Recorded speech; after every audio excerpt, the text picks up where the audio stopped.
In the 2121st year of the Wasteland era, human civilization was almost completely destroyed by pollution after a nuclear war and has not yet recovered. People survived in the wastelands, creating settlements for the sake of safety. But even if they managed to gain a foothold, they could not regain their former dominance on the planet. For an ordinary person to go outside the settlement meant almost certain death. The world has completely changed under the influence of nuclear energy. Even the tiny insects turned into nuclear beasts.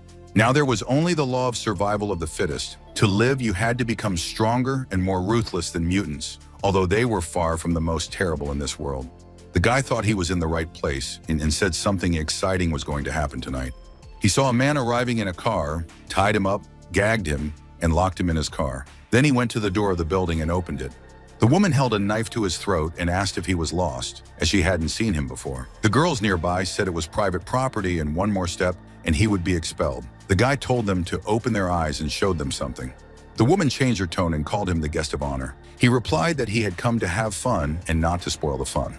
The girl greeted him at the Eden of the wasteland and invited him inside. The doors opened, he entered, and they closed. Eden was an underground club that had recently become popular. His guests were local hegemons and top-level nobles. They were attracted by a special performance and service.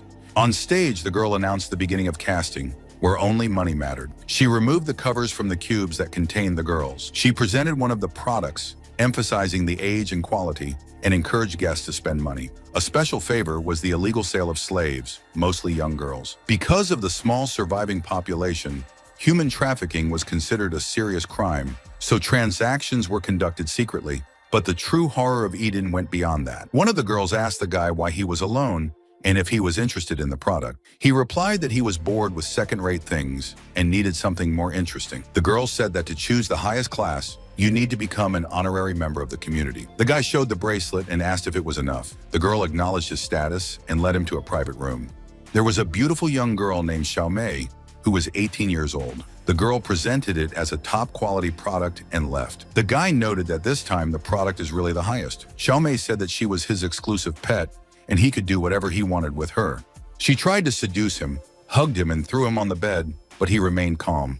As she continued, he suddenly pushed her away and took out a whip. He hit her, and she screamed. The guy said that she wouldn't die from a single blow because her body is strong as long as her head is intact. He called her a beastman. Xiaomei was shocked and asked how he knew. He replied that it was completely impossible to disguise yourself well at 0 level. The smell and body temperature give away. She tried to approach again, but her hands turned into claws. He slapped her across the face with the whip and sent her flying. After that, Xiaomei turned into a giant beast and demanded to know who he was. The guy replied that he was a common scavenger, performing tasks to exterminate them. He suggested that she call her companions to save him some time. Xiaomei made a strange sound, thinking that she couldn't do it alone. A few seconds later, the other women entered the room. They mockingly asked what was wrong and said they would help. Xiaomei had warned them that he was a scavenger. The girls began to turn into unidentified animals and said that weapons were useless against him. They said the old scavengers couldn't do anything, and this one looks inexperienced. They decided to act together, confident that even a high-level scavenger wouldn't be able to resist. They attacked him and shouted for him to die. The guy replied that it would only make it easier for him if they attacked together. The guy used an unusual force and electrocuted all the women around. One of them asked in shock if he could use abilities and suggested that he was not an ordinary scavenger, but a new person, reproaching herself for being careless. The guy replied that he did not use his ability, but the object. He said that he spent the lightning amulet, but he immediately killed 5 beastmen, and the reward was decent. The man outside the door heard what was happening and realized that people were being abducted, lured, and devoured here. He shouted about it, and the men started running away in a panic. According to intelligence, there were 5 beasts hiding in this place. Not only did they capture human girls and perform obscene services, but they also secretly ate those who came for entertainment. Beastmen evolved more strongly than nuclear beasts. They were able to mimic people and had the same intelligence. That was why nuclear beasts with intelligence and intentions were extremely dangerous. But this time, they were all destroyed. The guy introduced himself. His name is Liu Xing. He is a scavenger. He came here on an errand to destroy the beastmen. Compared to the normal quest pay, the reward for these 5 nuclear creatures was more generous. Scavengers are a special profession. They accept tasks and receive rewards, directly reporting to the Scavenger Guild, which solves various problems. This is possible because most scavengers are new humans whose abilities have been awakened by nuclear energy. Just as animals turned into nuclear beasts and beastmen, so some humans gained gifts. Their physical fitness improved and various abilities were awakened, for which they were called new people. Luxing pointed out that although he was a new person, the power used earlier belonged to the item, not his own ability. His own ability may seem unusual. He was an orphan who had to join various organizations to survive. Beatings and starvation were his usual companions. When he met his savior, scavenger team leader Feng Xiaoyu, his fate changed. After learning that he had the body of a new person, the commander invited him to join the Twin Cheetahs team she founded. Since then, his goal has been to survive the apocalypse and become a strong scavenger. In the doomsday city-state of Qingdao, he had trained hard and reached the middle S rank. However, the gap between him in the A and S rank masters with powerful abilities and high-end equipment was still large. However, he found another way to surpass them. With out-of-this-world weapons, he could defeat several new people at once. The source of this weapon was closely related to its special ability. After returning home, Luxing opened the locked door, lay down on the emerald bed, closed his eyes, and fell asleep. His soul was moving to another world. This was his awakened ability. That world was completely different from the original one. It was the realm of striving for immortality. There were many demons and monsters living there. The atmosphere was terrifying and no less dangerous than the apocalypse. But unlike his world, it was possible to cultivate immortality there. The girl turned to him, calling him head, and asked if he was awake. Luxing replied that the task was completed. He had collected a lot of materials, which should be enough to activate many of the temple's functional modules. Luxing thought that he had been sleeping in the wasteland a moment ago, and now he opened his eyes in a completely different environment. Every move here seemed incredible, but to understand the reason, you need to go back a few months. That day, he fell asleep at home, but when he opened his eyes, he found that he was in another world. At first, he thought it was a dream, but the sharp stench of corpses was too real to make him feel sick. What was even more strange was that his scavenger bracelet ended up with him and kept working. Then he saw floating ancient houses and strange thorns. It was like the cultivation world from the old novels. But unlike the books, this world was much more terrifying and strange. As he pondered, a pain flashed in his head, and memories of the owner of this body began to come back to him. The spiritual energy in the world had long since dried up, replaced by an evil energy that could drive people crazy. Demons and monsters, driven by this energy, attack people, leaving rivers of blood.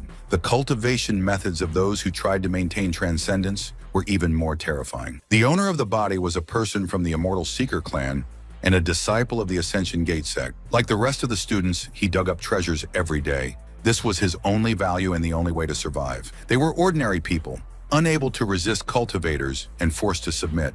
The head of the Ascension Gate sect was considered a righteous protector of the earth, but in reality, he treated the disciples like cattle, using them for his own development. Under his sorcery, students extracted souls from themselves for the sake of his cultivation. He called it a blessing. Those with a low predisposition were used as alchemy consumables, creating golden ascension pills from their flesh and blood. Many died in the sacrifices, their bodies thrown into the wilderness. Talking about justice was just a cover. Luxing realized that he had taken the place of someone else's soul. The pain increased, and new memories emerged. The voice of the body owner's grandfather rang out. He said that the world used to be filled with masters who could ascend to the heavens and live as long as the heavens and earth. Mahayana devotees were innumerable. Even the demons were eager to embark on a righteous path. The great gods and demons gathered in the Heaven and Earth sect, where they created an unsurpassed technique for the joint cultivation of immortals and demons. The world was calm, but the spiritual energy suddenly disappeared. The heavens and earth were torn apart, and the heavenly tribulation arrived. High-level masters died, their meridians flipped over. The few survivors escaped. In order to preserve the sect, the head of that time used a forbidden technique. It protected the Valley of Immortality aspiration, but the sect was buried deep underground for tens of thousands of years. It was predicted that one day there would be a person who would revive her spiritual roots. However, after the spiritual energy disappeared, evil energy spread out. Methods of improvement and guidance have almost disappeared. All that remained was a group of so-called cultivators who had actually become demons that used the energy of evil and devoured the souls and blood of mortals. The Body Owner clan was the last branch of the Heaven and Earth sect. My grandfather asked me to awaken her and not let the demons continue to bring disaster. Luxing realized that this world was no less cruel than the apocalypse. Grandfather left instructions. The ruins of the sect are underground. You need to follow the indicated direction.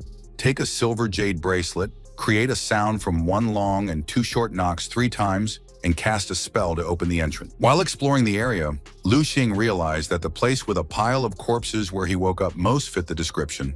The scavenger's bracelet suddenly registered a powerful nuclear energy reaction deep underground. He was surprised that the bracelet worked here too. The silver jade bracelet also started to react. Pointing at the bottom of the well, he began to descend, walking tens of thousands of steps. The malicious Kui made movement difficult. Finally, he reached the source of the signal, a dark hole. A huge skeleton came out. Liu Xing remembered the instructions and created the right rhythm of knocks, repeating it 3 times, then chanted a spell. The skeleton split into many small pieces, flashed blue fire, and soon a portal opened. Liu Xing realized that the monster was the guardian of the sect entrance, and the silver jade bracelet was the key. Liu Xing entered the portal and found himself in a completely different world. He thought that even though he had read cultivation novels before, the reality was far more shocking than he could have imagined. Suddenly, the silver jade bracelet began to vibrate. Liu Xing wondered what was going on, and the next moment, a flying little girl appeared in front of him. She said that the sect head had finally arrived, that the little celestial had waited for him, and that the heaven and earth sect was saved. Liu Xing was surprised at how many secrets the bracelet was hiding and asked why she was calling him the head of the sect. The girl replied that the situation in the past was an emergency, so he did not know all the details. He realized that what he was looking at was a sealed part of the little celestial's spiritual consciousness. The core of the sect, the Valley of Striving for Immortality, was sealed, and the main soul of the Celestialess, along with the rest of the sect members, was inside. Now that he had arrived, a part of her consciousness was released through the silver jade bracelet. In the golden age of cultivation, the sect head created a method of joint practice for the righteous and the demons, so that they could cultivate together. At the end of the golden age, evil spirits were rampant everywhere. They killed countless demonic beasts and cultivators who lost control and went into a frenzy. The survival of mortals was at stake, and ordinary cultivators couldn't resist. At the critical moment, everything depended on the sect head. According to the little celestial, he changed the course of events in 2 steps. The first step is the light of the righteous path, which destroyed most of the evil demons. The second step is to use demons against demons to clean up the remnants of evil. With these 2 actions, he almost destroyed the first wave of enemies. However, the number of evil energy corrupted demons, cultivators, and beasts was endless. It was impossible to kill them all. As a result, the sect leader resorted to the last resort, sealed the Valley of Aspiration for Immortality. He sacrificed his own soul and blood to activate the defensive field. The core of the valley was sealed underground, and the souls of the disciples fell into a deep sleep. It left a glimmer of hope for the future sect member. The body owner's ancestor was on a mission and couldn't return in time. It was to him that the head gave instruction. Now, after awakening the little celestial, Liu Xing became the head of the sect. His task is to gather spiritual energy and revive the sect. Only then would the Valley of Striving for Immortality open up, and he would be able to embark on the path of immortal and demonic cultivation, enhancing his strength. Liu Xing realized that it was impossible to gather spiritual energy in the world where it had disappeared, but the scavenger's bracelet discovered nuclear energy in the ruins of the sect. This led him to believe that nuclear and spiritual energy were interchangeable. If you bring nuclear power from the wasteland world here, you can awaken the sect. The best source is nuclear crystals formed in the bodies of nuclear beasts after heavy contamination. He wondered how to get back. The girl asked what had happened. He replied that he was tired and hadn't slept for a long time and asked for a place to rest. She agreed and promised to protect his sleep. Relaxed for the first time since arriving, he fell asleep. When Liu Xing woke up, he was back in his wasteland world, and the silver jade bracelet was still on him. He made 2 conclusions. First, he can move between worlds in a dream. Second, he can transfer objects that he touches. Since both bracelets had moved, it meant that he might be able to transfer the nuclear crystals to the cultivation world as well. Liu Xing's guess was soon confirmed. He held up a nuclear crystal and asked if this thing could be used. The girl was surprised and said that the spiritual energy inside was comparable in strength to a spiritual stone. Liu Xing realized that everything he touched in his sleep was transported with him to the cultivation world, and the nuclear crystals could actually provide the energy needed to revive the sect. The girl said that this amount of energy is enough to activate the most important divine artifact, the rebirth tripod. Liu Xing asked what it was used for. The girl cast a spell, and then the tripod of life began to move. She explained that although the artifact had been sealed for 1,000 years, it could be activated with spiritual energy. In the past, the sect had sealed the souls of disciples in eternal, spiritual candles. When the tripod creates new physical bodies, the disciples can be resurrected by placing their souls inside. The disciples were all very capable, and with their help, the revival of the sect under Liu Xing's leadership would be possible. Lu Hing suggested activating the artifact immediately. The girl replied that the current energy is only enough to create one body, and which disciple will be resurrected depends on the luck of the head. Lu Xing compared it to drawing a surprise and decided to collect more nuclear crystals to make 10 draws. The girl didn't understand the comparison, but she reminded him of something important. After a time equal to burning a stick of incense, the follower's body was almost formed. The girl warned me to be careful. A girl appeared and asked who he was and why he wasn't afraid of her true samadhi fire. When she saw the silver jade bracelet, she was surprised. The girl told her to pay her respects to the young sect leader. Liu Xing welcomed her back. The girl thought that the former sect head had lost cultivation and his soul had left his body. She thought that Liu Xing might be his reincarnation since she used the bracelet and opened the rebirth tripod, but decided to check it out first. She asked why she had been woken up. Liu Xing replied that it was to revive the sect and restore its glory. The girl refused to participate. The girl got angry and threatened to turn her back to nothing for disrespect. The girl replied that she had experienced the golden age of cultivation and did not intend to submit to anyone. Her fate belonged only to her. At that moment, Liu Xing electrocuted her. The girl recognized this as Soul Catcher's yin-yang curse and asked when he had mastered it. Liu Xing replied that he just guessed. When he entered the rebirth hall, the bracelet started to resonate, and he saw many sealed souls, each of which was connected to the bracelet, so he understood their origin. The girl explained that it was a secret demonic art that could only seal the souls of demons, monsters, and spirits. All of the sealed followers were either demons or monsters, and there were many overlords who were feared in their territories. The only one they truly feared was the head of the sect. Therefore, Liu Xing should be careful.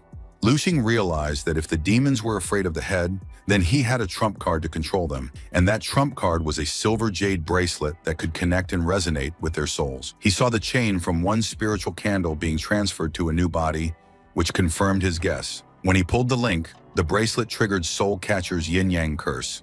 The girl called herself Fire Crow. Originally, she was a fiery spirit created by the Celestial with the help of the true fire of Samadhi. After hundreds of years of cultivation, she regained her human form and was accepted into the sect by the previous head. The girl said that she was just a spirit-turned-monster and shouldn't be arrogant. Liu Xing threatened to send her to recycle if she took over the body and did nothing, because it was a pity to waste nuclear crystals. Fire Crow hurriedly stated that she had crafted high-grade divine tools and talismans before. Holy items such as the demon-suppressing Thunder Talisman and the great sword North Star were sealed together with her. The girl questioned the value of this. Liu Xing was about to bid her farewell, but she promised that with enough spiritual energy, she would be able to create even more talismans, pills, and magic treasures and help him surpass everyone else. Liu Xing agreed to give her a chance. In the present tense, he held out a bag of crystals and asked Fire Crow if the spiritual energy from the nuclear crystals was enough. The girl screamed that the head was amazing. In a realm inhabited only by evil spirits, he managed to find a jewel filled with spiritual energy. Inwardly, she thought that the new sect head was quite capable, even though the crystal was slightly different from the spirit stone. She was glad that she finally had the opportunity to process jewelry and decided to start right away. The girl used the precious secret of fire melting with crystals. She explained that since the crystal and spirit stone are similar raw materials, it can be processed into a random gem. As a result, the sky talisman of the Blue Shadow Falcon appeared. Liu Xing pointed out that the name should have a magical power related to the abilities of birds. He said it was not bad, but nothing out of the ordinary, and asked how to get a better treasure. The girl replied that it was necessary to increase the amount of spiritual energy expended and applied hyper-amplification of the precious secret of fire melting. This time it turned out to be a seed. Liu Xing noticed that it looked unusual and asked what kind of plant it was. The flying girl said that it was similar to a fruit she had tasted before and suggested that it was a wicker celestial samsara whose ripe fruit tasted very good.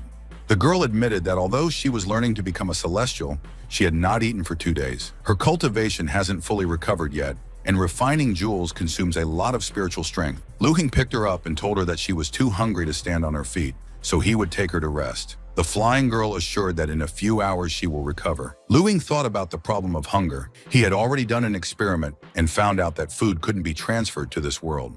According to the rules, substances containing biological characteristics cannot be moved back and forth. The flying girl said that there are still a lot of nuclear crystals, but if you don't solve the nutrition issue, you won't be able to resurrect the other students. Liu Xing guessed that with a large number of students, the problem could be solved. The girl didn't quite understand, but she agreed. Suddenly, the rebirth tripod began to shake violently. The girl said that this time 2 students were resurrected at once, and it looks like they are fighting. Lu Xing cast Soulcatcher's yin-yang curse and ordered them to stop. The girl woke up and was outraged by the noise. Then she recognized Lu Xing. Lu Xing and the girl were wondering who these 2 people were. The girl explained that they were the famous dragon sisters, Senior Kang Mingsha and Junior Kang Liuli. They were the most incompatible existences in the sect, and no one expected them to resurrect together. She suggested that they arrange another fight to determine the winner. Her sisters had told her to go to hell. The flying girl urged them to stop swearing and thank the sect head for the resurrection. Kang Liuli said that the young head is extraordinary. She can sense a strong spiritual energy in his body, but she feels that he hasn't studied or practiced Taoism. She stated that she was skilled in Taoism and magic and could help him cultivate by mastering the art of pear cultivation. Kang Mingsha retorted that the head didn't need her teaching. Before joining the sect, she was the top assassin in the Underworld Lord sect and is easily proficient in mystical spells. Therefore, it is she who should teach the chapter. And she also knows pear cultivation. The girl suggested that they do it all together, otherwise they will have to fight, and the winner will become a teacher. Her sisters had told her to go to hell again. The flying girl noticed that good and evil are always rewarded. Lu Hang stopped the argument and said that the main thing right now was to solve the food problem. Whoever tells you how to make a seed bear fruit will teach you how to grow it. Kang Mingsha recognized the seed as a wicker heavenly samsara and said that it was an extremely rare treasure. According to legend, it should be planted in the ground where there were countless corpses with a vicious spirit. It will absorb everything from this earth and sprout. Kang Liuli added that after sprouting, the tree would need a lot of spiritual energy to grow, and both evil and spiritual energy to exist. Therefore, it is extremely rare. She had heard that eating its fruits could not only speed up one's cultivation, but also grant one supernatural powers. Luing thought it was an amazing plant. Obtaining spiritual energy is difficult, so he must collect nuclear crystals. But the earth with the energy of evil will have to look elsewhere. According to the memories of the owner of the body, that place is teeming with various evil spirits, which he has not yet encountered. Before collecting the earth, he asked the little celestial to put all 3 of them to rest, and he decided to return to his world. To collect more nuclear crystals for processing into jewelry, you need to ensure that you can safely return after collecting the earth. Lu Xing fell asleep and woke up in a different world. He noticed a message from the commander. It said, "Little rascal, why don't you call me back? Come quickly, I have something good for you." Lu Xing came to the scavenger building. He thought that the commander had called him many times. He was surprised and worried about what might have happened. The door recognized his face, and suddenly things rained down on him. Liu Xing exclaimed the commander, trying to understand what was going on. Commander Fang Xiaoyu was lying on the sofa. Garbage was strewn all around. She was surprised that Lu Xing was here. She asked him what he was doing here. Lu Xing asked if he had a task to complete. Fang Xiaoyu remembered that she had recently received a large order. She said that she was always busy, so she gave him the opportunity to practice. She added that the Scavenger Guild's 2-star quest paid well. The reward will be divided 70 to 30. Lu Xing thanked her for her trust and concern, but he was worried that there was no one else in the team, and it was hard to complete a task of this level alone. Feng Xiaoyu reassured him. She said that she was the strongest S-ranked team member and could handle it. He only needs to agree. Lu Xing said that he wanted to upgrade the battle class. Fang Xiaoyu approved of the decision and told him to go do the task. He asked if she would sponsor the equipment. Fang Xiaoyu refused and explained that her new strength was a superhuman physique, no equipment needed. Lu Xing remembered that the Scavenger Guild's monthly salary was high, so he offered some equipment. Fang Xiaoyu laughed and said that she spends more money on real games and consoles than on equipment. Lu Ying thought that the commander was very dependent on the internet and games. She spends money on games without stopping, so there is no money for equipment. I'll have to do it myself. He thought back to his childhood. His parents died of starvation when he was a child. He was lucky to survive picking up trash. Later, he was captured by the Rusty Pestilence gang, who invaded the territory of part of the Rainbow. He continued to ponder how lucky he was that the giant nuclear beast hadn't noticed him. It was too small and slipped between the beast's teeth. Later, it continued to survive, relying on its survivability. He thought it would go on like this forever until he encountered the Hayplas monster. Monster Dung is an attack by a group of nuclear beasts that have gone berserk for unknown reasons. Ordinary people narrowly escape death in such a stream. When Liu Xing fell, he thought that the story of his coolness might end there. But at that moment, the commander appeared. She was in a hurry to get home and killed all the nuclear creatures in one hit. She completed the 8-star mission in a split second and saved his life. Then she accepted him into the team. I found out that he was new and made him the only member of the team. Liu Ying remembered that the mission stated the location, the Nuclear Beast Research Institute.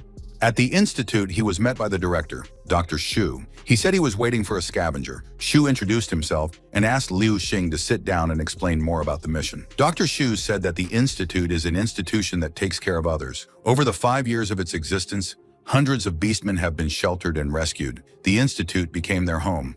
People think beastmen are dangerous, but Shu is sure that it's a matter of prejudice. Beastmen want to integrate into human society and have a safe place to live. The Institute researches beastmen to help get rid of their genes and transform them completely into humans. The Institute was developing, but faced a big problem. It looks like a nuclear beast has taken up residence in the Institute, so they hired a scavenger to eliminate the threat. Suddenly, there was a loud crash. Shu said that the beast is here again. Liu Xing decided to check for himself and told the others to stay inside and not come out. He saw a giant snake. According to the mission description, there was only one beast, but this Titan python is 10 times larger than usual and very poisonous. Liu Xing realized that this was too dangerous for a 2-star mission. He thought the commander had set him up. Liu Xing carefully observed the giant snake and thought that its scales were too thick, and any shooting would only make him angry. Suddenly, the snake let out a shrill cry, and he thought that such sounds were extremely rare for snakes to make. He realized that he needed to lure him out of hiding first to gain an advantage. He quickly took the grenade from the guard and ran to the snake, assuring himself that he wouldn't ask for anything else. The guard was surprised. This scavenger is so poor that he doesn't have a weapon? Is he definitely a scavenger?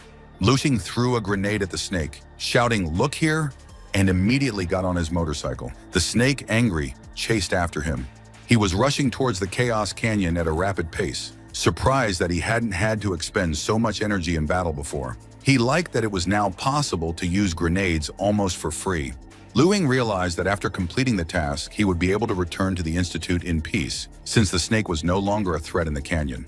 There, in the Canyon of Chaos, he decided to give the snake a real fight. He threw a lot of grenades, shouting, "Snake, accept a gift set of grenades from me to distract and weaken him." Liu Xing then used lightning, delivering a lightning-fast electric shock. He noted that the method was very effective, but was amazed by the snake's ability to recover. It's really amazing. When the snake released its venom directly at him, Liu Xing was shocked. He didn't expect that the snake could release venom.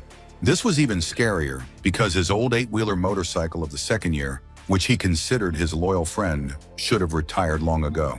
Without losing his presence of mind, he threw himself into the air, and his wings appeared. Fortunately, he had a trump card, the Blue Shadow Falcon Sky Talisman, which could protect his motorcycle and allow him to mine a huge amount of nuclear crystals from such a huge pile.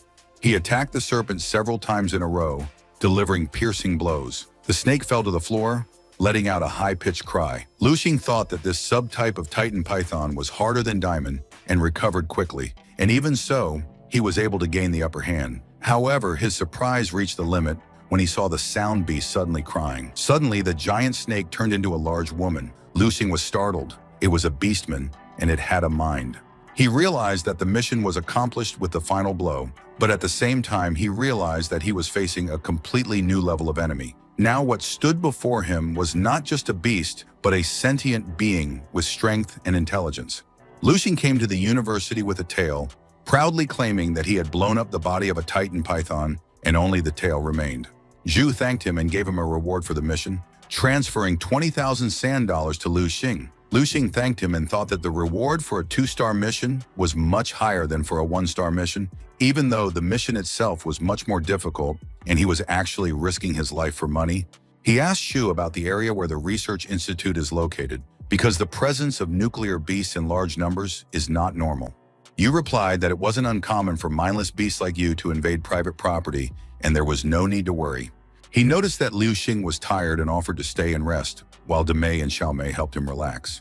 Liu Xing was surprised to learn that the institute provided this kind of service and asked if it was a trap, since keeping beastmen was illegal. Shu assured that this is a voluntary decision by the beastmen, who are grateful for the institute's protection and want to repay, and hopes that Liu Xing will help maintain security in the future. Liu Xing decided to take the opportunity and offered to arrange for all the beastmen maids to come to him. Shu was surprised but agreed to arrange everything. Liu Xing was delighted and thanked him for it.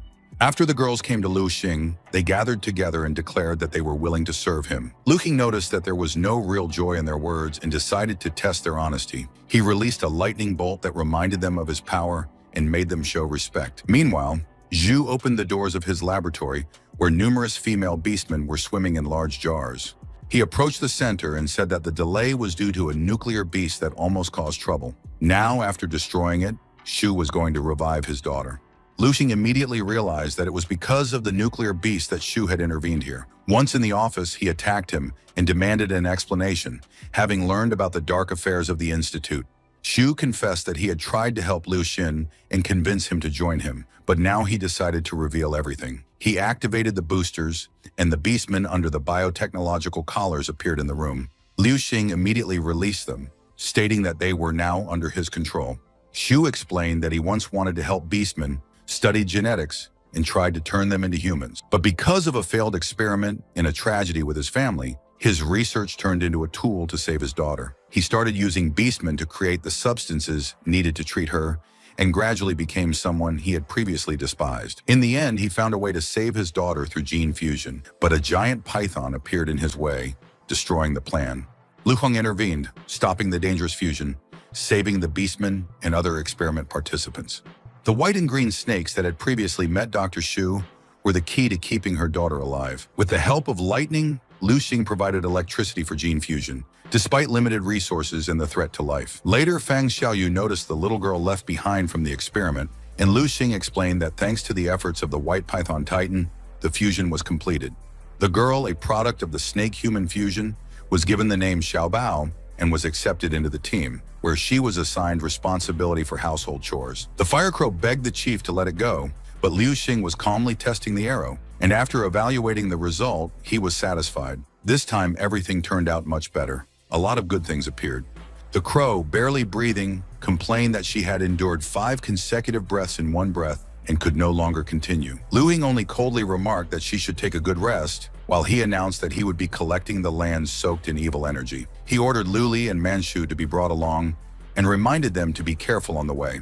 When they left the gloomy place, Lu Li breathed in the fresh air with relief. It seemed to her that this fragrance was worth even 1,000 years of waiting. Mancha quipped that it was a wonder her sense of smell hadn't atrophied in so long, and asked what was so pleasant about the stench of a corpse. Lu Li replied irritably that it was impossible to talk to her normally, and complained that she was only spoiling the mood. Liu Xing interrupted their argument by ordering them to quickly gather up the land imbued with the energy of evil and return immediately, because danger lurks on all sides. Looking around the area, Mancha noted with regret that the ground here was bad. The corpses had long dried up, and only what had long absorbed misfortune and resentment could really be called truly evil. At that moment, she smelled someone's scent and became alert. Lu Li immediately told everyone to hide when she noticed someone approaching. Soon, a huge and terrifying woman appeared in front of them. The creature, looking around, was surprised that it could clearly smell a living person, but could not see anyone. When she couldn't find anyone, she decided to look around elsewhere. And as she flew away, she muttered irritably that she shouldn't waste time, because if she didn't find a new student before dark, she might be the next one to be turned into a leg cauldron. Lu Xing recognized her as a Taoist nun who was once again looking for new disciples for the Ascension sect head. Fortunately, the Brocade Demon Cat's invisibility spell allowed them to avoid a direct collision. Her appearance reminded him where to find the truly evil soil.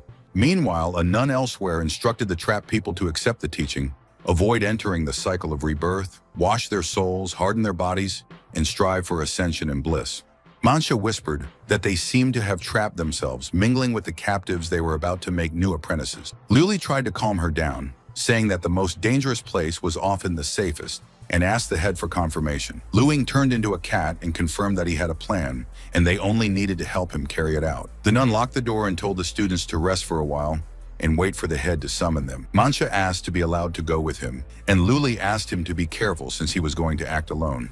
Lu Xing, in the form of a cat, replied that he knew this place well and they would only get in the way. He ordered them to act as soon as they received the signal. Moving through the corridors, Lu Xing felt that the space here was cursed. The longer you were inside, the more distorted you felt. According to the memories of the previous owner of the body, the right place was at the end of the corridor. Suddenly, he felt a sudden sense of oppression. At the same time, the nun felt the presence of living people again and wondered why she couldn't find them. Lu Xing hurried to hide, realizing that the Brocade Demon Cat invisibility spell required a huge expenditure of spiritual energy and couldn't be used continuously. Turning into a demonic cat is cheaper, but its cultivation level is still insufficient, so you need to take care of every second.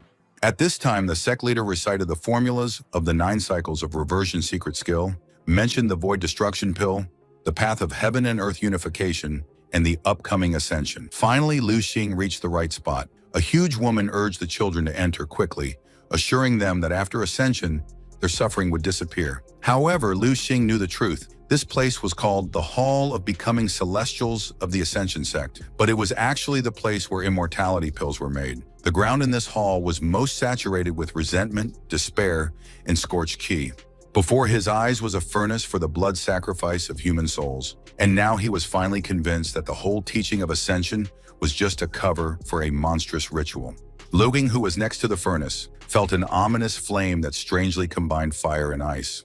The temperature inside seemed extremely low, but the body felt like it was being burned with a hot iron. He knew that if he stayed here any longer, he would be completely exhausted. Fortunately, he had already collected enough land with the evil energy. Suddenly, his body began to rise up.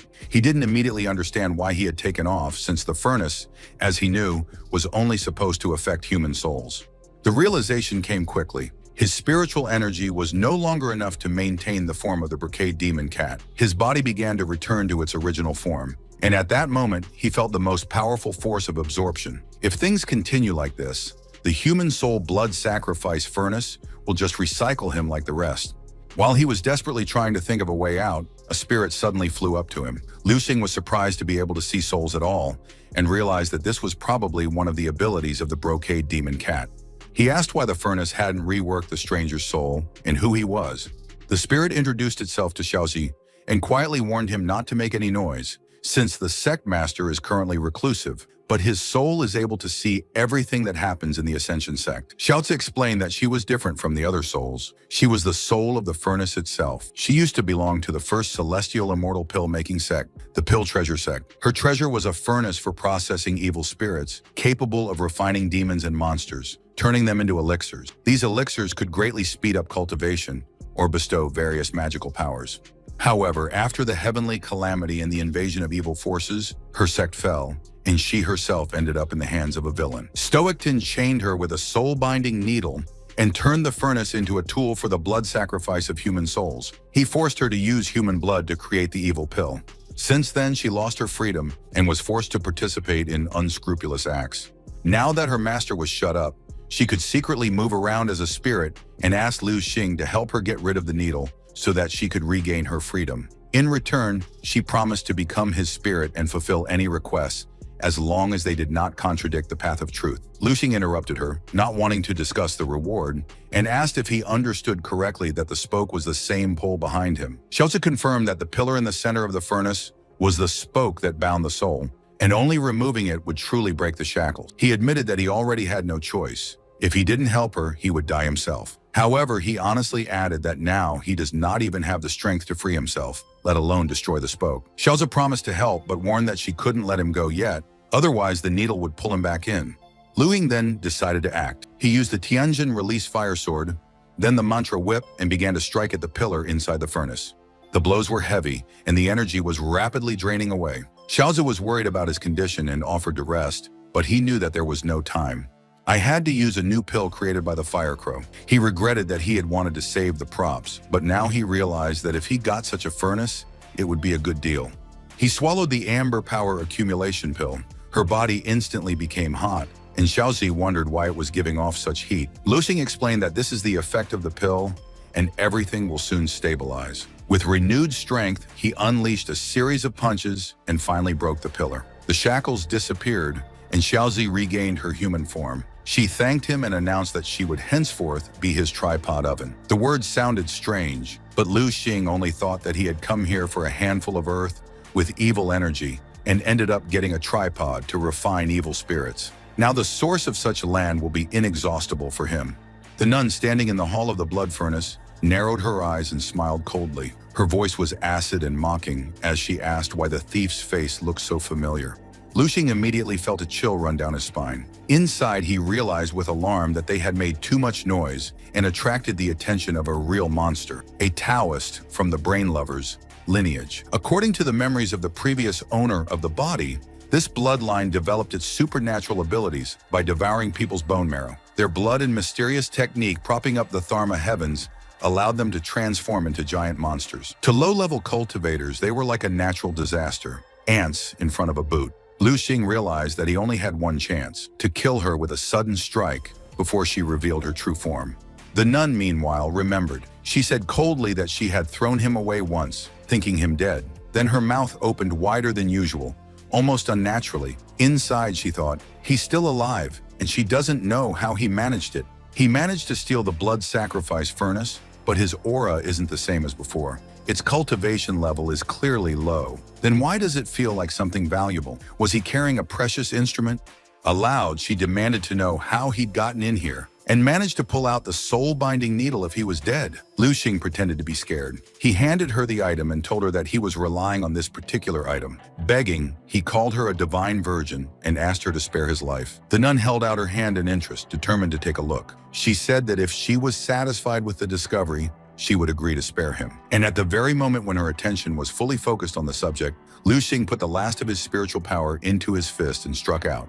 The impact was so crushing that her body flew away, and her head was separated from her neck. A strange golden fragment fell to the ground. Lu Xing asked in surprise what it was. Shaoxi explained that this is the core of the brain lover, the golden bone that contains all of the creature's cultivation. Incredible value. Lu Xing realized that he had received the treasure almost for nothing, but he didn't know how to use it. Shaoxi asked me to give it to her. After a moment's hesitation, he agreed.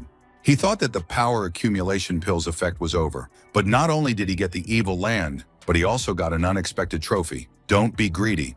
He turned back into a cat. The spiritual energy had recovered a bit, and it was much more convenient to move around in the cat form. I had to get back to Luli and Mancha as soon as possible, but the severed head didn't die. Turning into a fly, she hissed angrily that he had stolen her most precious thing. She urgently needs to find a new body, otherwise the end is inevitable. Meanwhile, Mancha was irritated, wondering how anyone could sleep in a place where they could die at any moment. It bothered her that the head still hadn't returned.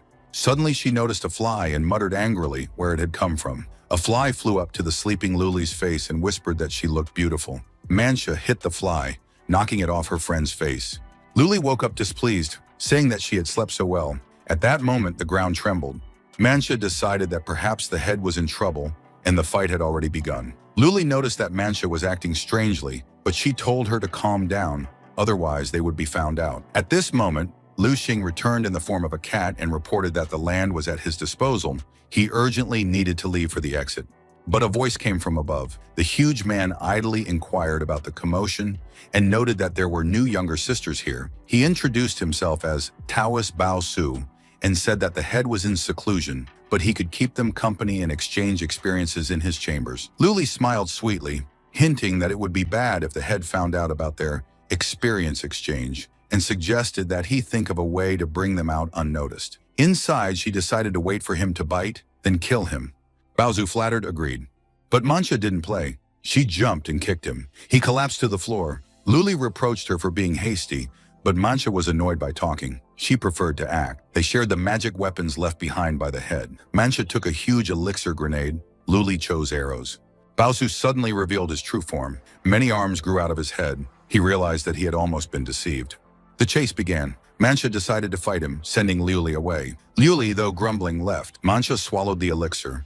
There was an explosion inside. She coughed. At that moment, her consciousness separated from her body. The fly nun was delighted. Mancha's subconscious mind was weakened, and it was possible to take over the body. But in the back of Mancha's mind, there was another powerful consciousness.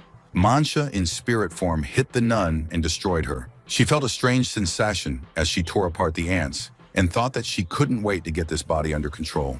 Meanwhile, Baosu, who thought he had swallowed it, suddenly felt his body being torn apart from the inside. Mancha stepped outside, stretching her shoulders as hundreds of years of imprisonment ended. It was fragile. She felt his Tao. The severed hand with the eye began to move on its own. Lu Ying recognized her as a cat. It was the left hand of Tao Bao Zhu. In parallel, Luli wandered along the corridor. The space seemed endless. A cultivator appeared, declaring that she wouldn't leave. She suspected a ghost wall and fired. His head was pierced, but he regenerated. It was a master of illusions. He stabbed her in the stomach, but it was an illusion, the light stream phantom technique. Taoist Teishu recognized her skill. He offered to join the Exalted Ones. Luli refused. Then he attacked in earnest. She revealed the secret. The blood of a true dragon dispelled his illusions. When he touched her blood, his phantoms collapsed. It destroyed his head. A fragment of it remained, a piece of the dragon's stone tail. Suddenly, there was a terrible sound, the signal of the patriarch's exit from seclusion. Thousands of souls trembled. Xiaozi explained to Lu Xing that the patriarch had become stronger. His aura was overwhelming in itself. To save the day, Xiaozi suggested dual cultivation in the space of his divine consciousness. There she used the golden tail spike to temper the golden lotus, the foundation of his path. He had broken through the qi tempering stage. She gave him the accumulated power of souls. The patriarch appeared as a gigantic being controlling thousands of souls. Luli and Mancha fought with all their might. Lu Xing intervened. His blow shattered the creature's shell. The patriarch disappeared, promising that their lives were already entangled in his tentacles of karma. Mancha noted that the chapter has reached the stage of foundation formation. Luli realized that he wasn't fainting, but cultivating. They returned to the well, sealing the entrance with bodies and spells. In the sect, they were met with chaos. The Fire Crow stole the spirit stones and opened the secret pavilion of 1 breath 3 autumns, where the day is equal to 3. The Flying Girl, a formation spirit, blamed her. The crow was making excuses. Lu Hing didn't bother to investigate. He returned the stones, distributed tasks, summoning students, creating artifacts, sprouting lazy Shao seeds. He himself entered the pavilion. Cosmic energy filled the body with ease. With double cultivation, he would soon be able to reach the Golden Core stage. Meanwhile, in the shadows, the Taoist handed the Red Calamity Centipede to the hand that reported defeat. It will help to recreate the flesh for one night. If you catch 3 traitors and bring them back, the spell will be fixed. The hand obediently obeyed. The hunt began again. After a while, a young man appeared in the sky above the city on a flying machine. A second-hand Falcon jetpack roared behind him, leaving a bright trail. He was proud to think that a speed of 1,200 kilometers per hour was the limit of his dreams, even if the device had cost him 20,000 pension coins. But now he's the brightest guy in the sky, and it's definitely worth the money. Suddenly, Lu Xing flew by his side, completely silent. The guy stared at the strange model aircraft in a daze. It's the fastest speed he's ever seen. Especially with this design. No exhaust, no fire, no engine noise. He decided to catch up with the stranger and made the most of it. However, despite the jetpack's extreme speed, the distance didn't shorten. It didn't seem logical. That device didn't even have an exhaust. The young man added even more traction. Meanwhile, Lu Xing was quietly thinking. He had already broken through to the extreme stage of the Golden Core and could fly a sword. Why spend money on transportation now? But even more amazing was his own divine destiny body. Does the source of this power lie in the very space of divine consciousness? Fortunately, he is also the soul of transmigration. This has many advantages. However, there was no time to think. I had to get busy. They both landed at the gathering bar. As he took off his backpack, he decided smugly that he was still faster. The girls at the entrance greeted them and explained the rules. Gatherers of the lower rank take orders at the counter on the first floor, and gatherers of the A to S rank will find a VIP lounge on the second floor, where the service is separate. He noted to himself that he had already risen to 211th place at the top of C rank. Another year, and he'll make it to A without any problems. In a year's time, Luo Leqian will only take tasks from the first floor. Lu Xing, meanwhile, went to the bar and asked Brother Hua for a stronger black beer and a hunting kit. Hua was delighted to see him. He said that he hadn't seen Xingzi for a long time and asked if he had come to take the assignment. He praised it, noting that it was wasteful to spend such strength here. Lu Xing admitted that he was lucky. He had defeated 5 beastmen alone and had completed a 2-star quest above the level. However, he reminded that he is only a middle-class C class, occupies the 360th place, and money is sorely lacking. Lo Lidian, who was eavesdropping, was surprised. Single-handedly destroying 5 beastmen and completing a higher-level mission. How can a normal C class do that? Either he has a hidden superpower or an incredible piece of equipment. He recalled that they gave a lot for 1-star quest 5,000 sand coins. Lu Xing complained that he only got 30% because of the captain. He wanted to try a 3-star quest and asked for advice. Inside, Lu Xing knew that money wasn't the main thing. He needs to defeat stronger beastmen as quickly as possible and collect core crystals. Elder Eyeless will find them sooner or later. The students haven't recovered from the disaster yet. You need to accumulate enough crystals to temper more artifacts and tools. Hana shook his head and noticed that 30% was Captain Fang Xiaoyu's greed. For a C class, taking 3-star quests alone is too dangerous. Luo Lidian understood who he was talking about. Fang Xiaoyu, the captain of the Twin Leopards team. Then he offered to unite. His Wasteland Lion squad is the first C-class team, ranked 211, and he is Luo Lidian. Lu Hing thought that there were about 190 people in the Lions of the Wasteland, and it was strange that their representative wanted to team up with him and his pair. But aloud, he modestly introduced himself as an ordinary collector of the lower C class. Luo Letian assured him that he had heard about his exploits and was impressed. He offered to lead the team and take a 3-star mission together. Hana chimed in. For a 3-star quest, a C class needs at least 3. At this moment, a soft female voice rang out, asking if there was still a place in the team. The boys turned around. Luo Letian thought, what a cute girl. She introduced herself as Lino, a C-class picker from the Night Cherry Blossom Squad, and asked if she could join them. Luo Letian immediately agreed, greeting her cordially. Liu Xing announced that the team was assembled and asked Brother Hua to pick up a task. Hana sighed, promising to choose something simpler. But Liu Xing asked if there was a more difficult task, to get more beastmen and a boss to boot. Hua grumbled that he had a suicidal streak like his captain, but admitted that there was one difficult 3-star mission that had been suspended for 24 hours. At Xingchen Elementary School, an entire class disappeared during class at the forest. Not just a few students, but the entire class, along with a chaperone. The task is shrouded in uncertainty. The forest used to be considered peaceful, but there have been rumors of ghosts in recent months. However, most likely, beastmen settled there. Liu Xing didn't hesitate to say that they were taking this task. A team had been formed, and the unknown of Xingchen Forest was waiting for them ahead. The system confirmed the mission. Level C gatherers Liu Xin, Luo Letian, and Lin Yu formed a team for the 3-star mission. Luo Letian immediately warned that the mission was very dangerous, and especially for a girl, so you need to proceed carefully. Liu Xing reassured him that there would be no danger as long as he was around, and Brother Hua assured him that there were definitely no ghosts here. Liu Xing thought that if the ghosts did appear, his greatsword would be able to deal with them. It would be a real test of strength for him.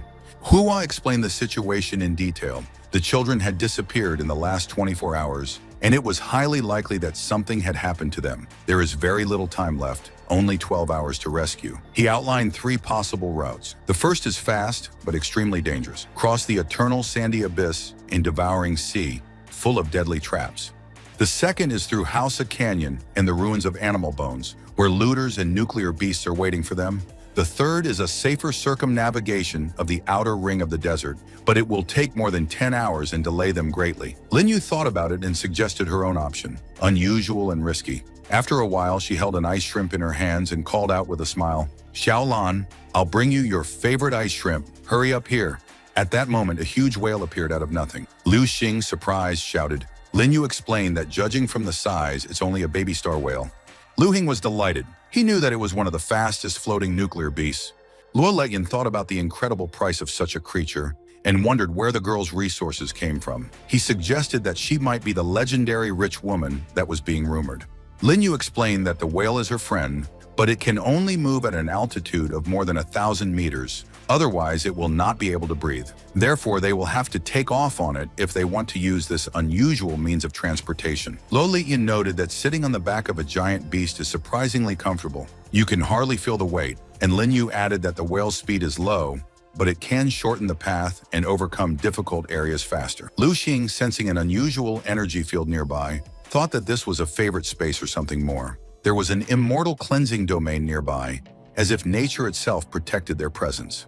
They had arrived at the Forest of Nothingness. Liu Xing noticed that the place was almost empty, with almost no nuclear creatures appearing here, even though the forest was usually used for outdoor activities and scientific research. Lin Yu noticed a strange atmosphere, both calm and terrifying, reminiscent of an old legend. The girl told the story of the Forest of Wonders. Once this place was rich in resources, many people settled here, creating a settlement. All was quiet until one night, when most people were killed or hung from trees as a frightening warning. The rescue team tried to help the survivors, but most died. The rest miraculously survived, and seeds between the races became rare. The worst part is that a ghost watched the massacre, but only a small child saw it. Luo Letian wasn't sure if ghosts really existed in this world, but Lin Yu explained that the girl had experienced the horror herself, and her story was accurate. Huanyan Witch Girl, a spiritual seer who can see ghosts. Liu Xing pointed out that if the ghosts really existed, they would be easy to deal with his big sword. Luo Letian hurriedly directed the team toward the school, but suddenly strange roots began to grow from the building, enveloping them. Liu Xing turned on the flashlight and walked through the dark school. After the door closed, it became completely dark inside. He and the guys ran in different directions, and the communication bracelet stopped working. He knew that now he was alone, and he needed to find the others as soon as possible. He went into one of the rooms and shone his flashlight ahead, asking if anyone was there. There were only mannequins inside. Even so, he could clearly hear a strange sound and couldn't shake the feeling that he was being watched. He decided not to linger and continue his search. Suddenly, he felt a hand reach out behind him. Liu Xing abruptly grabbed her and shone the flashlight on her, revealing a small girl. She asked me to take her home. Liu Xing checked the bracelet. It didn't show that it was a nuclear beast, and he couldn't sense the ghost aura from it. He asked her name and how she got here. The girl said that during the lesson, a ghost appeared. Chaos began. She got scared, ran, and got lost. The rest of the students were driven deeper into the school by the ghost. Meanwhile, Luo Latian was trying to radio Liu Xing and Lin Yu. There was no response. Suddenly, he heard strange music like singing. He followed the sound, and at that moment, someone grabbed his arm. In the room, he saw many children surrounding Ling Yu. He called out to her, but the children suddenly changed. Their bodies became unnatural, like monsters. Luo Latian took out a knife and killed them all. He ran over to Lin Yu and tried to bring her back to consciousness. She woke up and didn't know how she got there. He said that she probably encountered a ghost, but it was all over now. He had defeated it and would protect her. Lin Yu replied that she was happy to have such a brother and asked him not to leave her. He promised to be there. At that moment, her body began to distort, turning into a monster. She said that it was very good, and black tentacles began to come out of her body, which entangled Luo Letian. The real Ling Yu was wandering around the school by herself at this time. She had lost both Liu Xing and Luo Latian. The bracelet was not working, and it was impossible to contact the captain. She heard footsteps. Liu Xing appeared in front of her and said that he had finally found her. She became alert and asked who he really was, because another Liu Xing appeared behind her. There were two identical Liu Xins standing in the corridor. Each accused the other of being an imposter. They began to fight, claiming that the other was the ghost. Both offered Lin Yu to stand up for them, promising protection. Then both of them started turning into monsters, still insisting that they were real. Lin Yu used her ability. Since childhood, she has developed the gift of hearing the thoughts of nuclear monsters and communicating with them. She tried to understand their inner voice, but their minds were strange, not like the nuclear creatures. She said she could hear their mental communication, but couldn't figure out who they were. The monsters claimed to be her teammates. She called out to Xiaoliu. The little pig named Xiaoliu transformed into a huge boar and attacked both monsters, slamming them against the wall. However, they managed to escape. At this time, the girl led Liu Xing to a huge black hole that was shrouded in something dark. She asked him to save the others as soon as possible. At that moment, Liu Xing took out his sword and chopped her head off. The girl was a monster. He realized that she wasn't a nuclear beast or a ghost, nor was she human. She didn't give off any aura. He realized that her purpose was to bring him here. Liu Xing used his ability to transform into a spiritual form and then entered the black hole. Inside, he realized that it was probably the body of a real monster. There were not only children there, but also a few familiar faces. A monster attacked him from behind, and a fight ensued. During the fight, he released Luo Latian. He came to and didn't know where he was. Liu Xing explained in spirit form that it was necessary to destroy the creature's innards and save the disciples, while he himself had to find the monster's real body. Luo Latian was shocked and asked if it was a ghost. Liu Xing told him not to panic. This is his special ability. Luo Latian realized that Liu Xing had awakened superpowers, whereas he and Lin Yu hadn't yet, and it was normal for a C-class collector to do so. At this moment, a huge monster appeared in front of them. Liu Xing realized that this creature could copy those it had seen in its lifetime, as well as images from its own memory. Lin Yu suddenly appeared riding Xiaoliu, who was in the form of a huge boar named Durian. Luo Letian was surprised to see her like this. Lin Yu said that Xiaoliu was her friend, and they joined the fight. After school, a human-like creature appeared in front of them. It calmly announced that all the top dressing was already collected, and you can start. At the same time, the building began to shrink. Luo Letian felt the walls move. Ling Yu didn't understand what was going on, and Liu Xing realized that the building itself might be part of the monster's true body. The creature began to say that it spent hundreds of years of its life to grow a giant nuclear tree. It took decades to sprout alone, and every few decades the tree needed to absorb people to replenish its nutrients. This time it absorbed not only the life force of the children, but also the blood of a rank sea scavenger. It added that they were sure to be delicious. It takes centuries to germinate and grow, but it only takes a day for a nuclear tree to ripen its fruit. However, after the offering, the tree loses some of its energy, and there is always a price.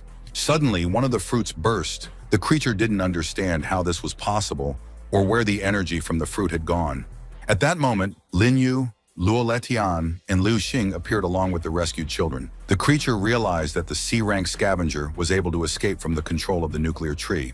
Then the monster tore open the space, creating a hole. Lu Xing saw a huge hand appear from the rift and try to hit them. He threw the sphere with the children to Xiao Lu and ordered her to lead them as far away as possible and not look back. The creature began to create more and more spatial rifts. Lu Xing transformed into a spirit form and cut the monster in half, but it quickly regenerated. The creature claimed that even an A-rank scavenger was unlikely to be a match for it, but Lu Xing managed to injure it, and it was unexpected. It demanded to know its name and attacked again with a huge hand, but Lu Xing parried the blow. A series of powerful attacks began. Lu Xing knew that the opponent was extremely strong. He had already sent a distress signal to the captain, but even at her speed, it would take more than 2 hours to get there. He didn't know how long he would last. He still had 2 talismans left, so he decided to use one. After activating the talisman, a battlesuit appeared on him. The creature was surprised that he was also transforming and offered to continue the game. It rained down a hail of blows with its huge hands. Lu Xing dodged and attacked. The monster noted his speed and created its own blade. A blade fight ensued. Lu Xing sliced the creature into 2 pieces with lightning speed. The monster was surprised that its metal form wasn't any stronger. Lu Xing understood that the talisman's effect was limited. It would last until it completely burned out. It was necessary to finish quickly. He threw a few more punches. The creature admitted that it had underestimated its strength, but assumed that its power had just suddenly increased. Lu Xing was aware that the opponent's abilities were too dangerous. It would tear apart space, change the body structure, and regenerate. The usual way is not to kill it. You need to destroy it completely. The monster decided that if it couldn't win alone, it would create more copies. A huge number of his doppelgangers appeared around him. Lu Xing froze for a moment, but then the golden horse appeared along with its spears, and a fierce battle ensued. The creature was surprised that he too could create clones. Lu Xing continued to strike, but he felt that the talisman was almost exhausted. Soon its effect ended, and it returned to its normal form. He hoped that he had finally destroyed the enemy. At this moment, a new spatial rift opened up under his feet. The ground disappeared, and Lu Xing fell down. Lu Xing found himself in a separate space with the creature. Everything was quiet. The creature claimed that everything was finally quiet. It had originally planned to just harvest the fruits of the nuclear tree, but it didn't expect to encounter such a troublesome person. At the same time, it admitted that it likes such surprises and decided to check out what it is. It raised its hand to Lu Xing's head and scanned his memories. At first, I saw that he was an ordinary garbage collector. In the first half of his life, he was an orphan, nothing special. But then it found memories that didn't belong in this world. The creature was surprised, not understanding what kind of joke this was. Furthermore, it sensed that there was a powerful energy hidden in Lu Xing's body, clearly not related to ordinary people. Such an opponent interested him. However, it did think that if it was allowed to grow further, it might become a major obstacle to their plan to return. The creature hesitated whether to kill it or not, and noted that the arm didn't seem to be raised. It was too rare a specimen. Suddenly, a crack appeared in the space. The barrier broke, and Captain Lu Xing rushed in. The creature realized that she had broken through its spatial barrier with just a single sound wave. The captain immediately found the target and charged, knowing that this was the one in front of her. The captain's kick knocked the creature away, and it released Lu Xing. The captain scooped him up and checked his condition.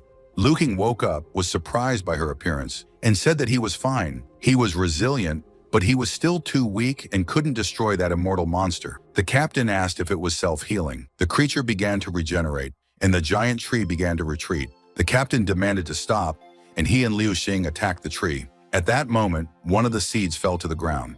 Luo Letian, Xiao Liu, and Ling Yu walked up to them. Lu Xing said that he was fine and asked about the children. Lin Yu reported that the children were still alive, just unconscious, and the scavengers who arrived had already evacuated them to the base. Luo Letian asked where this huge plant came from. Lu Xing explained that it was the shoot of a giant nuclear tree that kidnapped people for its fruit. The captain said that if it was all his doing, we should destroy it completely. But at this moment, the fruits flew into the spatial crack. The creature almost fell under a surprise attack and managed to escape. On the other side of the rift, a red creature appeared and addressed him by the name of Gui Yu. Asking why it took so long, Gui Yu called him boss. He asked if the operation went smoothly and if it bore the fruit of the nuclear tree. Gui Yu replied that he was only able to deliver 7 because he had encountered 2 very problematic scavengers. The boss pointed out that right now, only Gui Yu's ability allowed him to move from the sealed land back to the wasteland, so he needed to recruit more followers to speed up the return plan. The fruits helped restore some of his strength, but this is disastrously small. He stated that he would definitely find a way to restore his cultivation and lead everyone out of the sealed land back to the wasteland. A short time later, a secret meeting was held at the Scavenger Guild's headquarters. Mingyu noted that such meetings had not been held for a long time and called them together because of the critical situation, but less than half of them showed up. Hughes said that the gathering was announced too suddenly. Everyone is busy saving the world. Uncle Long faked it by hinting at dating. Hughes' excuse was that he was looking for a subscription to boost his energy. Mingyu stopped the argument and reported an important piece of news. He feels that An Ying and his generals will soon break the blockade of the sealed land. Lin Feng said that he wasn't strong enough in the previous battle, but he had prepared for years, and this time he would destroy the enemy completely. Hughes asked if An Ying was that strong. Chen Min replied that even if everyone present united, An Ying would easily destroy them. Mingyu acknowledged that the chances were there, but extremely small, and thought of Liu Xing as a possible key to victory.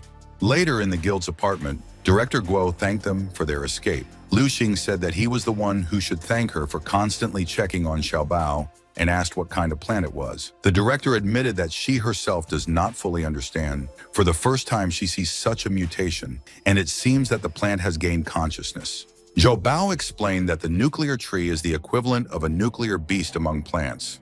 Mutation begins at the seed stage, but the transformation lasts for hundreds of years. To grow one such tree, you need to sacrifice an entire forest as fertilizer. When it bears fruit, all the energy passes into the fruit for accelerated maturation, and the final form of evolution is hidden inside.